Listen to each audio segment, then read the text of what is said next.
ఆకువీడు రామాలయం ఘటనలో ఎంత పెద్ద గొడవ జరిగిందో మనం చూసాం. ఆ రోజు జరిగినటువంటి గొడవ, రఘురామకృష్ణరాజు మీద దాడికి పాల్పడడం, ఆయన చేసినటువంటి విమర్శలు మనం చూసాం. ఇప్పుడు ఈ ఘటనకు సంబంధించి మరొక కీలక పరిణామం చోటు చేసుకుంది. రామాలయం నిర్మాణంపై డిప్యూటీ స్పీకర్ రఘురామ ట్వీట్ చేశారు. సోషల్ మీడియాలో ఆలయ నిర్మాణ నమూనా పత్రాలు కూడా విడుదల చేశారు. హిందూ సంస్థల ఆధ్వర్యంలో ఆలయ నిర్మాణం జరుగుతుందంటూ RRR చెప్తున్నారు. 8 శతాబ్దాలు ఆలయం చెక్కు చెదరకుండా ఉంటుంది అంటూ RRR అంటున్నారు. ఆకువీడు పెద్దపేటలో రామాలయం నిర్మాణాన్ని అడ్డుకుంటున్న ఒక వర్గానికి సంబంధించి ఆయన కొన్ని విమర్శలు కూడా చేస్తున్నారు. శ్రీరామనవమి నాడే రాముడి విగ్రహానికి అవమానం జరిగిందని ఆయన విమర్శిస్తున్నారు. రఘురామ వేసినటువంటి పూలదండ తీసి కొంతమంది మహిళలు పక్కన పడేయడం కూడా అప్పుడు గందరగోళానికి దారితీసింది. ఈ నేపథ్యంలో అక్కడ అడ్డుకున్నటువంటి కూటమి నేతల మీద దాడి చేయడం, పలువురికి తీవ్ర గాయాలవడం. అయితే అసలు రఘురామకృష్ణరాజు వల్లే ఆకువీడులో గొడవ జరిగింది అంటూ మాజీ ఎంపీ హర్షకుమార్ కొన్ని విమర్శలు కూడా చేశారు. ఆ తర్వాత అరెస్ట్ చేసిన వారిని విడుదల చేయకపోతే చెలో ఆకువీడుకి పిలుపునిస్తామంటూ కూడా హర్షకుమార్ చెప్పడం మనం చూసాం. ఆ రోజు జరిగినటువంటి ఘటనకు సంబంధించి మీరు అక్కడ విజువల్స్ చూస్తున్నారు. ఒక మహిళ అక్కడ రాములవారి విగ్రహానికి వేసినటువంటి ఆ దండని తీసివేయడం, అక్కడ అడ్డుకునే ప్రయత్నం జరగడం, ఆ సమయంలో గొడవ జరగడం, అనేక మందికి దెబ్బలు తగలడం కూడా మనం చూసాం, గాయాలు అవ్వడం కూడా. అయితే మరొక వర్గం ఇక్కడ రామాలయం నిర్మాణాన్ని అడ్డుకుంటుందండి. వేరే దగ్గర చేసుకోవాలని చెప్పేసి వాళ్ళు కోరుతున్నారు. అక్కడ ఆల్రెడీ ఉన్నదాన్ని ఉండనివ్వండి అని చెప్పి అడుగుతున్నారు. అయితే రఘురామకృష్ణరాజు వల్లే అసలు ఈ అనవసరమైన గొడవలన్నీ జరుగుతున్నాయని చెప్పేసి వాళ్ళు చెప్తున్నారు. రఘురామకృష్ణరాజు ఏమో లేదు, ఇది రాముడి ఆలయం ఖచ్చితంగా మేము నిర్మాణం చేసి తీరుతాం, కొన్ని శతాబ్దాల పాటు ఈ రామాలయం ఇక్కడ ఖచ్చితంగా ఉండబోతోంది, చాలా బలంగా ఉండబోతోంది అని చెప్పి ఆయన చెప్తున్నారు. కృష్ణశిలతో మేము నిర్మిస్తామంటూ కూడా చెప్తున్నారు. కనీసం ఒక 800 సంవత్సరాలైనా సరే ఇక్కడ ఆలయం నిర్మించింది అలాగే ఉంటుంది, చాలా బలంగా ఉంటుంది, ఖచ్చితంగా అలా మేము నిర్మాణం చేపడతామంటూ ఆయన చెప్తున్నారు. హిందూ సంస్థల ఆధ్వర్యంలో ఖచ్చితంగా ఈ నిర్మాణం తీరుతుంది అని రఘురామకృష్ణరాజు ఇవాళ చేసినటువంటి పోస్ట్ కూడా మనకు కనిపిస్తుంది. ఈ నేపథ్యంలో మరోసారి ఉద్రిక్తతలు చోటు చేసుకునే అవకాశాలు కనిపిస్తున్నాయి. మనోజ్ జాయిన్ అవుతున్నారు, మా ప్రతినిధి. మనోజ్ని అడిగి మరిన్ని డీటెయిల్స్ మనం తెలుసుకుందాం. At the same time Raghu Rama Krishna Raju చేసినటువంటి పోస్ట్ మీరు చూడొచ్చు. ఆకువీడు పెద్దపేటలోని పురాతన రామాలయ నిర్మాణాన్ని ప్రముఖ హిందూ సంస్థల ఆధ్వర్యంలో ప్రముఖ స్థపతి డాక్టర్ ఈమని శివనాగిరెడ్డి గారి నేతృత్వంలో శిల్పకళ, వాస్తు మరియు ఆగమ శాస్త్రం ప్రకారం పూర్తిగా కృష్ణశిలతో అద్భుతంగా కనీసం 8 శతాబ్దాల పాటు చెక్కు చెదరని విధంగా త్వరలో నిర్మాణం చేపడతాము, జై శ్రీరామ్ అంటూ రఘురామకృష్ణరాజు చేసినటువంటి ట్వీట్ మనకు కనిపిస్తుంది. అలాగే ఆలయానికి సంబంధించినటువంటి నిర్మాణం ఎలా ఉండబోతుందో మనకి ఆ ఫోటో కూడా చూపిస్తున్నారు. ఒక నిర్మాణం ఇలా ఉండబోతోంది, కృష్ణశిలతో ఏర్పాటు చేయబోతున్నాం, 8 శతాబ్దాల పాటు ఈ ఆలయం ఇలా నిలిచి ఉండబోతోంది, చాలా బలంగా మేము కడతామని చెప్పేసి రఘురామకృష్ణరాజు చేసినటువంటి ఈ పోస్ట్ మరొకసారి సంచలనంగా మారింది. ఈ నేపథ్యంలో రఘురామకృష్ణరాజు ఏమన్నారు ఒకసారి చూద్దాం. చట్టపరంగా అన్ని చర్యలు తీసుకోవాలి, తప్పకుండా చర్యలు తీసుకుంటుందని నేను కూడా భావిస్తున్నాను. ఖచ్చితంగా అక్కడ అన్ని రికార్డ్స్ కూడా స్పష్టంగా ఉన్నాయి. 1932 RSR రికార్డ్స్ కూడా స్పష్టంగా ఉన్నాయి. అక్కడ గుడి రామాలయం అనే ఉంది. రామాలయం పేరు మీదే గత కొన్ని దశాబ్దాలుగా అక్కడ బిల్లు కూడా పే చేయడం జరుగుతుంది. రాముల వారి విగ్రహాలు ఉన్నాయి. అన్ని డాక్యుమెంట్స్లో కూడా రామాలయం అనే చాలా స్పష్టంగా ఉంది. కాబట్టి ఈరోజు తీసుకున్నాం ఖచ్చితంగా నిర్ణయం, కమ్ వాట్ మే అక్కడ రామాలయం కట్టి తీరుతాం. అది బయట వ్యక్తుల ప్రమేయం ఉందంటే ఖచ్చితంగా బయట. మరోవైపు హర్షకుమార్ ఈ విషయంలో తీవ్ర విమర్శలు చేస్తున్నారు. అసలు రఘురామకృష్ణరాజు వల్ల ఈ గొడవలు జరుగుతున్నాయి, అక్కడ గుడి కట్టడానికి ఒకవేళ ప్రయత్నిస్తే కుదరదు అని చెప్పేసి ఆయన మాట్లాడుతున్నారు. హర్షకుమార్ ఏమంటున్నారు ఈ అంశానికి సంబంధించి చూద్దాం. ఆకువీడులో జరిగిన గొడవ ఎక్కడ జరిగింది? రఘురామరాజు కృష్ణరాజు ఇంటి మీదకి వెళ్ళి దాడి చేయలేదు, లేకపోతే ఊళ్ళోకి వచ్చి జన సైనికుల మీద ఇంటి మీద దాడి చేయలేదు. ఎక్కడ జరిగింది? ఆకువీడు పెద్దపేటలో జరిగింది. ఆకువీడు పెద్దపేట దళితపేట. అక్కడ ఒక అమ్మవారి గుడి ఉంది. ఆ అమ్మవారి గుడికి దగ్గరికి వెళ్ళి అక్కడ విగ్రహం పెట్టాలన్నాడు, శ్రీరాముడి విగ్రహం. వాళ్ళకి ఇష్టం లేదన్నారు. ఇష్టం లేదన్నప్పుడు చర్చలకు పిలిచి వాళ్ళ ఇంటికి పిలిచి, రామరాజు ఇంటికి పిలిచి, కృష్ణులు పిలిచి సమస్యని సామరస్యంగా పరిష్కరించుకోవాలి. అలాగే కాకుండా ఒక 200 కార్లు 100 కార్లు వేసుకుని వెళ్ళి ఆ పేట మీదకు దాడి చేసినట్టు వెళ్ళి అక్కడ శ్రీరామనవమి సందర్భంగా ఎన్నో గుళ్ళు ఉన్నాయి, ఎక్కడన్నా దండేసుకోవచ్చు, ఎక్కడన్నా దేవుడిని పూజించుకోవచ్చు. పర్టికులర్గా ఆ పేటకే వెళ్ళాలని చెప్పి వెళ్ళి వాళ్ళు రెచ్చగొట్టి, పైగా రఘురామకృష్ణం మీద దాడి జరగలేదు. నిన్న ఆకివీడులో సో ఇంకా చాలా గుళ్ళు ఉన్నాయి, రాముల వారి గుళ్ళు, అక్కడికి వెళ్ళి దండ వేసుకోవచ్చు, పూజలు చేయొచ్చు కదా, కానీ పర్టికులర్గా అక్కడికే ఎందుకు వెళ్ళాలి? అక్కడ ఆ పేట వాళ్ళు ఆల్రెడీ వద్దని చెప్తున్నారు స్థానికులు. అలాంటిది మరి వాళ్ళని కాదని ఎందుకు ఇలాంటిది చేయాలి? కావాలని రెచ్చగొట్టే ప్రయత్నాలు జరుగుతున్నాయంటూ హర్ష్ కుమార్ అంటున్నారు. ప్రజెంట్ ఇప్పుడు ఏం జరగబోతుంది? ఓ పక్క నమూనాను కూడా విడుదల చేశారు. ఎలా ఉండబోతుంది ఆలయం? 8 శతాబ్దాల పాటు నిలిచి ఉండే ఆలయం కడతామని చెప్పేసి అక్కడ రఘురామకృష్ణరాజు చెప్తున్నారు. మరోవైపు స్థానికులు మొన్న జరిగినటువంటి గొడవ చూసాం, ఇంకోసారి మళ్ళీ అక్కడికి వెళ్తే పరిస్థితులు ఇంకా సీరియస్గా మారే అవకాశాలు కనిపిస్తున్నాయి. రఘురామకృష్ణరాజు హిందూ సంఘాల ఆధ్వర్యంలో ఈ ఆలయాన్ని మేము కట్టబోతున్నాం అంటున్నారు. సో పరిస్థితులు చూస్తుంటే ఇంకా పెద్ద గొడవ జరగడానికి అవకాశం ఉన్నట్లుగా కనపడుతుంది. వీలైనంత త్వరగా దీన్ని సార్ట్అవుట్ చేయాల్సిన అవసరం అయితే ఉంది. మనోజ్ జాయిన్ అవుతున్నారు, మా ప్రతినిధి. మనోజ్, రఘురామకృష్ణరాజు ఏమో మేము వెనక్కి తగ్గం, ఆలయం కట్టి తీరుతాం అంటున్నారు. స్థానికులేమో తీవ్రంగా వ్యతిరేకిస్తున్నారు. ఇప్పుడు స్థానికులు ఏమంటున్నారు? మరి రఘురామకృష్ణరాజు ట్వీట్ చేసిన తర్వాత ఎవరైనా రెస్పాండ్ అయ్యారా? ఏం జరిగే అవకాశాలు కనిపిస్తున్నాయి అతి త్వరలో?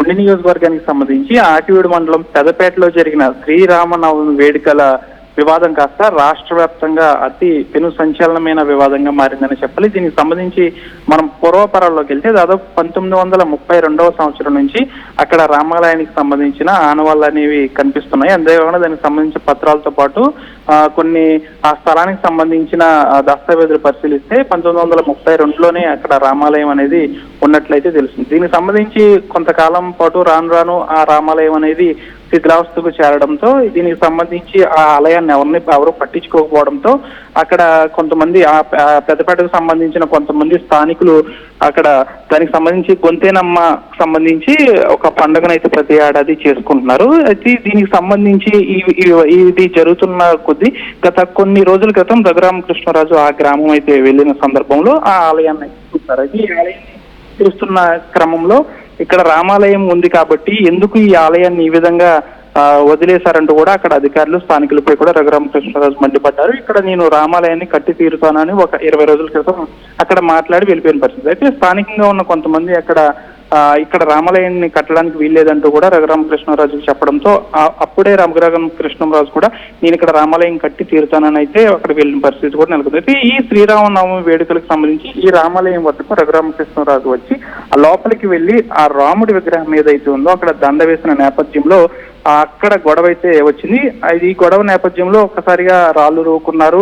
రఘురామకృష్ణరాజు వెళ్ళిన తర్వాత కొంతమంది జన సైనికులపై కూడా స్థానికులు అయితే దాడి చేశారు. ప్రస్తుతం అయితే ఈ వివాదం కాస్త ఇదిలా ఉంటే దాదాపు ఈ వివాదంలో రఘురామకృష్ణరాజుకు సంబంధించి ఆ దాడి ఘటనలో దాదాపు 57 మందిపై పోలీసులు కేసు నమోదు చేశారు. అంతేకాకుండా దాంట్లో మహిళలు ఉన్నారు, కొంతమంది 10వ తరగతి విద్యార్థులు కూడా ఉండడంతో వాటిని పరీక్షలు ఉన్న నేపథ్యంలో వారిని విడుదల చేశారు. ప్రస్తుతం ఈ 2 రోజుల్లో జరిగిన సంఘటనలో చూస్తే కనుక ఈ ఆలయానికి సంబంధించి ఒక నమూనాను రఘురామకృష్ణరాజు తన సోషల్ మీడియాలో ఒక పోస్ట్ కూడా చేశారు. దాదాపు 8 శతాబ్దాల పాటు చెక్కు చెదరిన రామాలయాన్ని నేను నిర్మిస్తున్నానంటూ కూడా ఆయన ఒక ట్వీట్ తో పాటు ఆయన సోషల్ మీడియా ఖాతాలో పెట్టుకుని వచ్చిన పరిస్థితి కూడా నెలకొంది. ప్రముఖ స్థపతి శివనాగరెడ్డి ఆధ్వర్యంలో ఈ శిల్పకళ వైభవం ముట్టిపడే విధంగా ప్రముఖ దీనికి సంబంధించి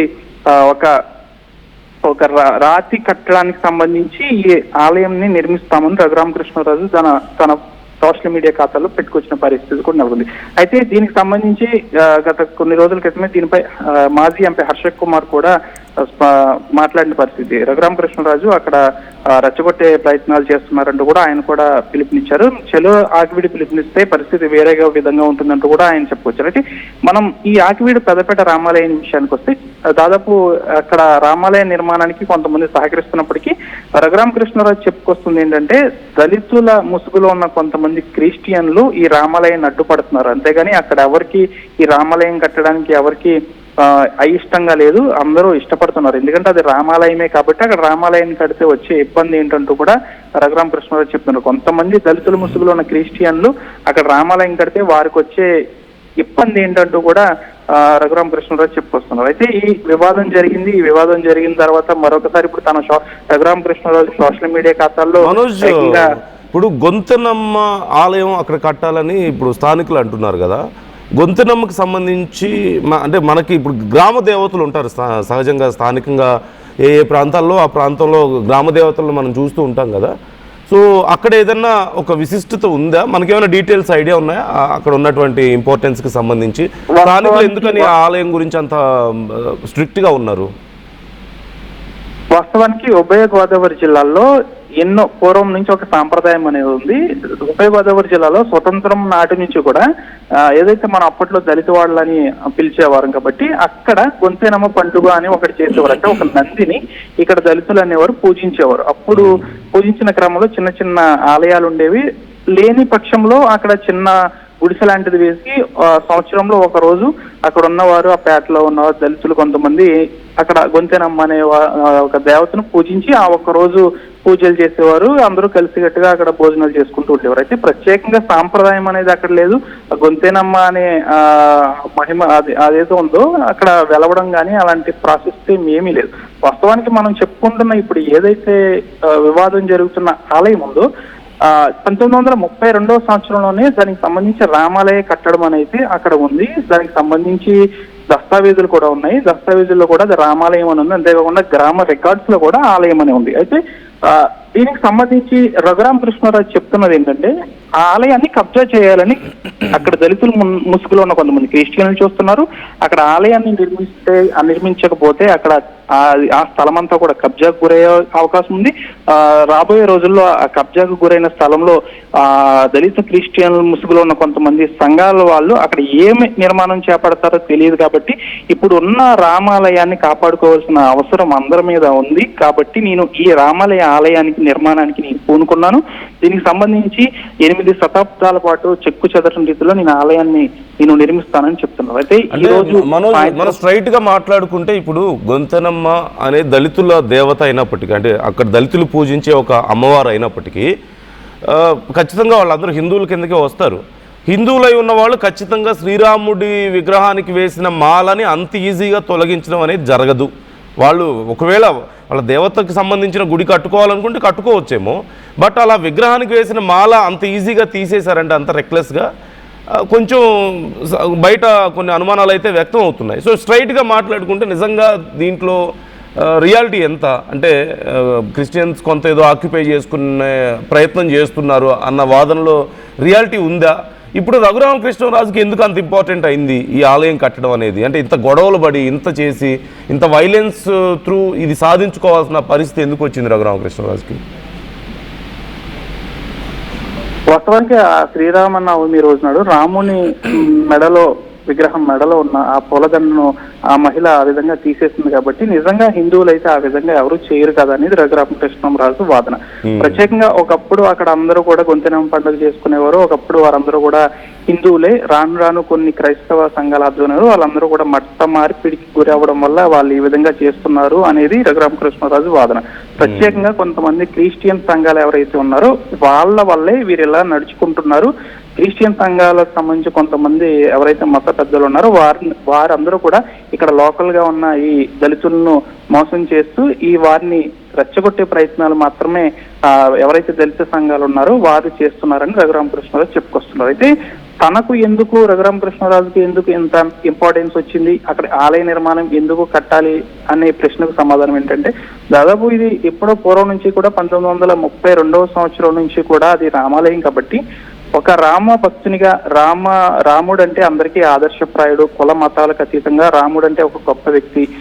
సమాజంలో ఏ విధంగా నడుచుకోవాలో ఆ విధంగా నడుచుకునే వ్యక్తి రాముడు కాబట్టి అందరికీ ఆదర్శప్రాయుడు. కాబట్టి అలాంటి రాముడిని పూజించుకోవాల్సిన అవసరం అందరికీ ఉంది. అది కబ్జాకు గురైన స్థలం కాబట్టి, అది రామాలయమే కాబట్టి, ఆ రామాలయం ప్లేస్ లో మరొక రామాలయాన్ని నేను తప్పనిసరిగా నిర్మిస్తానని అయితే రఘురామకృష్ణరాజు చెప్పుకొస్తున్నారు. రామునికి ఆలయాన్ని నిర్మించడం అంటే అక్కడ ఆయన ఆ శిథిలావస్థకు చేరిన ఆలయాన్ని పునర్నిర్మిస్తున్నామంటూ రఘురామకృష్ణరాజు చెప్తున్నారు. ఒకవేళ ఈ ఆలయం కనుక అక్కడ నిర్మించకపోతే ఈ దళిత క్రిస్టియన్ల ముసుగులో ఉన్న కొంతమంది దళిత సంఘాల వారందరూ కూడా రానున్న రోజుల్లో ఆ స్థలాన్ని కబ్జా చేసి మరే ఇతర నిర్మాణాన్ని చేపట్టే అవకాశం ఉంది. కాబట్టి అక్కడ ఉండే హిందువుల మనోభావాలన్నీ కూడా దెబ్బతింటాయి. కాబట్టి తప్పనిసరిగా ఆ రాముని ఆలయంలోనే, ఆ రామాలయం వద్దే, ఆ రామాలయాన్ని శిథిలావస్థకి చేరుకుంది కాబట్టి శిథిలావస్థకు చేరుకున్న దాన్ని తొలగించి దానికి పునర్నిర్మాణాన్ని చేపట్టి పెద్ద ఎత్తున అక్కడ ఆలయాన్ని నిర్మించే ఏర్పాట్లు నేను చేస్తున్నాను రఘురామకృష్ణరాజు చెప్తున్నారు. అయితే దీనికి సంబంధించి వివాదం అనేది కాస్త పెరిగే అవకాశం ఉంది. ఎందుకంటే రఘురామకృష్ణరాజు ఆలయాన్ని నిర్మిస్తామంటున్నారు, అక్కడ దళిత సంఘాలు మాత్రం ఆలయ నిర్మాణం ఒప్పుకోమని వారు చెప్తున్నారు. అయితే ఈ రోజు సాయంత్రం ఒక ముఖ్యమైన మీడియా సమావేశాన్ని కూడా రఘురామకృష్ణరాజు పెట్టబోతున్నారు. అయితే ఆ సమావేశంలో రఘురామకృష్ణరాజు ఏం చెప్పబోతున్నారు అనేది అయితే మనకి తెలియాల్సి ఉంది. ప్రస్తుతానికైతే రఘురామకృష్ణరాజు అక్కడ ఆలయాన్ని నిర్మిస్తాను అని ఒక సోషల్ మీడియాలో ఖాతాలో పోస్ట్ చేయడమే కాకుండా దానికి సంబంధించిన ఆలయ నమూనాన్ని కూడా సోషల్ మీడియాలో పెట్టడంతో ప్రస్తుతం హిందూ సంఘాల అందరూ కూడా ఆనందం వ్యక్తం చేస్తున్నారు. అయితే కొంతమంది ఆ గ్రామానికి సంబంధించిన దళిత లో ముసుగులో ఉన్న కొంతమంది క్రిస్టియన్లు మాత్రం దీన్ని సహించుకోలేకపోతున్నారని రఘురామకృష్ణ. అక్కడ ఉన్న కట్టడం ఏంటి మనోజ్? ఒక కట్టడం కనిపిస్తుంది మాకు అక్కడ మనం విజువల్స్ లో చూస్తున్నదంతా కూడా ఒకప్పటి రామాలయానికి సంబంధించిన కట్టడమే. అది పూర్తిగా కూడా ఈ మధ్య కట్టిన నిర్మాణం అయితే కాదు. దాదాపు అది గత ఎన్నో ఏళ్ల నుంచి కూడా నిర్మాణం అదే విధంగా ఉంది.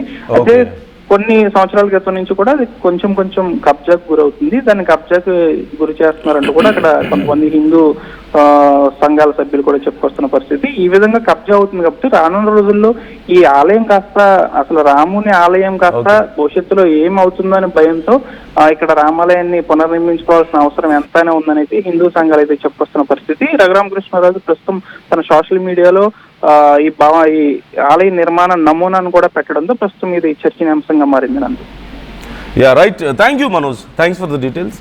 సో మొత్తం మీద ఇక్కడ ఉన్నటువంటి పరిస్థితి మనకి క్లియర్గా ఎప్పటి నుంచో ఉన్నటువంటి రామాలయాన్ని మేము తిరిగి మళ్ళీ కొత్తగా కట్టుకుంటున్నాం అని చెప్పి రఘురామకృష్ణరాజు అంటున్నారు. మా రామాలయాన్ని ఒక రామభక్తుడిగా మేము అక్కడ నిర్మించడానికి ప్రయత్నం చేయడం తప్పే ఉంది. హిందూ సంఘాల ఆధ్వర్యంలో ఒక గొప్ప రామాలయాన్ని మేము కట్టబోతున్నాం అంటూ ఒక నమూనాను కూడా ఆయన విడుదల చేశారు. కాకపోతే మరోవైపు అక్కడ గొంతెనమ్మ అనే దేవతని మేము పూజిస్తాం కాబట్టి ఆమె ఆలయం మేము కట్టుకుంటాము అని చెప్పేసి కొంతమంది స్థానికులు అంటున్నారు. కాకపోతే అక్కడ ఉన్నటువంటి రామాలయాన్ని, ఆ ప్రాంతాన్ని, ఆ ప్లేస్ని కొంతమంది ఆక్యుపై చేసే ప్రయత్నం చేస్తున్నారు. క్రిస్టియన్స్ ఇన్ఫ్లుయెన్స్ ఇందులో ఉంది అని చెప్పేసి రఘురామకృష్ణరాజు లేదంటే మరికొందరు ఆరోపిస్తున్నటువంటి పరిస్థితి కనపడుతుంది. వైసీపీ నాయకులు వీళ్ళందరేమో లేదు, రఘురామకృష్ణరాజు ఇక్కడ మత కలహాలను రెచ్చగొడుతున్నారు, దళితుల మీద దాడులు చేస్తున్నారని చెప్పేసి వాళ్ళు మాట్లాడుతున్నారు. సో ఈ విషయంలో రఘురామకృష్ణరాజు నేను వెనక్కి తగ్గను అంటున్నారు. ఈరోజు ఈవినింగ్ ఆయన మీడియాకు కూడా ఒక బ్రీఫింగ్ ఇవ్వబోతున్నట్లుగా తెలుస్తోంది. ఈ అంశానికి సంబంధించి హిందూ సంఘాల ఆధ్వర్యంలో ఈ నిర్మాణం ఉండబోతోంది అంటున్నారు. మీరు స్క్రీన్లో చూస్తున్న ఆ ఫోటో కనిపిస్తుంది కదా, అది ఇప్పుడు కొత్తగా కట్టబోతున్నటువంటి రామాలయం నిర్మాణానికి సంబంధించినటువంటి ఫోటో. అది అలా ఉండబోతోంది. మరోవైపు గతంలో ఉన్నటువంటి ఫోటో మీరు క్లియర్గా చూస్తున్నారు. ఆల్రెడీ అక్కడ ఉన్నటువంటి పాత రామాలయం శిథిలమైపోయింది, చాలా వరకు కూలిపోయింది. సో ఆ ఆలయాన్ని మీకు రైట్ సైడ్లో మీరు స్క్రీన్లో చూస్తున్నారు. కాకపోతే ఇప్పుడు అక్కడ గొంతెనమ్మ ఆలయం కట్టాలి అని చెప్పి స్థానికులు అంటున్నారు. కాకపోతే మనం ఇందాక వీడియోలో చూసాం, రాముడి విగ్రహానికి వేసినటువంటి పూలమాలని ఆ మహిళ ఎలా తీసి కింద పడేస్తుందో మనం చూస్తున్నాం. హిందువులు ఎవరు ఆ పని చేయరు. ఒకవేళ మరొక దేవత, వాళ్ళ గ్రామ దేవత అక్కడ టెంపుల్ కట్టుకోవాలనుకోవడం తప్పు కాదు, అక్కడ జాతర చేసుకోవడం తప్పు కాదు, ఏదైనా ఉంటే మాట్లాడుకోవాలి. కానీ శ్రీరాముడి విగ్రహానికి వేసినటువంటి మాలని అంత ఈజీగా కింద పడేసే ధైర్యం ఏ హిందువు చేయడు. ఖచ్చితంగా హిందూ అనేవాళ్ళు ఎవరు చేయరు, చాలా గౌరవిస్తారు శ్రీరాముడిని. ఆయన మెడలో ఉన్న మాలను తీసి పడేయరు. అలా పడేశారంటే కొంచెం అనుమానించాల్సిన అవసరం వస్తుంది. అలాగే కొంతమంది ఇతర మతాల వాళ్ళు అక్కడ రామాలయం ఉన్నటువంటి ప్రాంతాన్ని ఆక్యుపై చేయాలని ప్రయత్నిస్తున్నారనే అనుమానాలు కూడా ఉన్నాయి. ఒకవేళ ఉంటే దానికి సంబంధించి విచారణ జరగాలి. ఇమ్మీడియట్గా వాళ్ళ ఇన్ఫ్లుయెన్స్ ఏదైనా ఉంటే అవి ఆ విషయంలో చర్యలు తీసుకోవాలి. అది రామాలయానికి సంబంధించిన టెంపుల్. కొన్నేళ్లుగా శిథిలమై ఉంది. అమ్మవారిని ఒకవేళ పూజించే వాళ్ళు ఉంటే, గొంతునమ్మని పూజించే వాళ్ళు ఉంటే దానికి తగ్గట్లు మాట్లాడుకొని చేసుకుంటారు. హిందూ సంఘాల్లో అంతా హిందువులే కాబట్టి మాట్లాడుకొని చేసుకుంటారు. కానీ ఇతర మతాల ఇన్ఫ్లుయెన్స్ మాత్రం ఈ విషయంలో ఉండకూడదు. ఇలాంటి విషయాల్లో నేను ఒప్పుకోనని చెప్పి రఘురామకృష్ణరాజు అంటున్నారు. ఈరోజు ఈవినింగ్ మీడియా ముఖంగా ఆయన ఏం చెప్పబోతున్నారు అనేది వెయిట్ చేసి చూద్దాం. 800 ఏళ్ళు నిలబడే ఆలయాన్ని నేను కడతానని చెప్పి చెప్తున్నారు. అండ్ ఇప్పటికే చాలామంది మీద కేసులు నమోదయ్యాయి. అందులో కొంతమంది మైనర్స్ కూడా ఉన్నట్లుగా తెలుస్తుంది. వాళ్ళని వెంటనే వదిలిపెట్టారంటూ సమాచారం. ఏం జరగబోతుందనే ఉత్కంఠ అయితే అందరికీ ఉంది. మీకేమనిపిస్తుంది ఈ ఇన్సిడెంట్ చూస్తుంటే? ఈ ఘటనకు సంబంధించి మీ అభిప్రాయాలు ఎలా ఉన్నాయి? కామెంట్ చేసే ప్రయత్నం చేయండి. At KL, the expertise of the world in the palm of your hand. KL deemed to be university.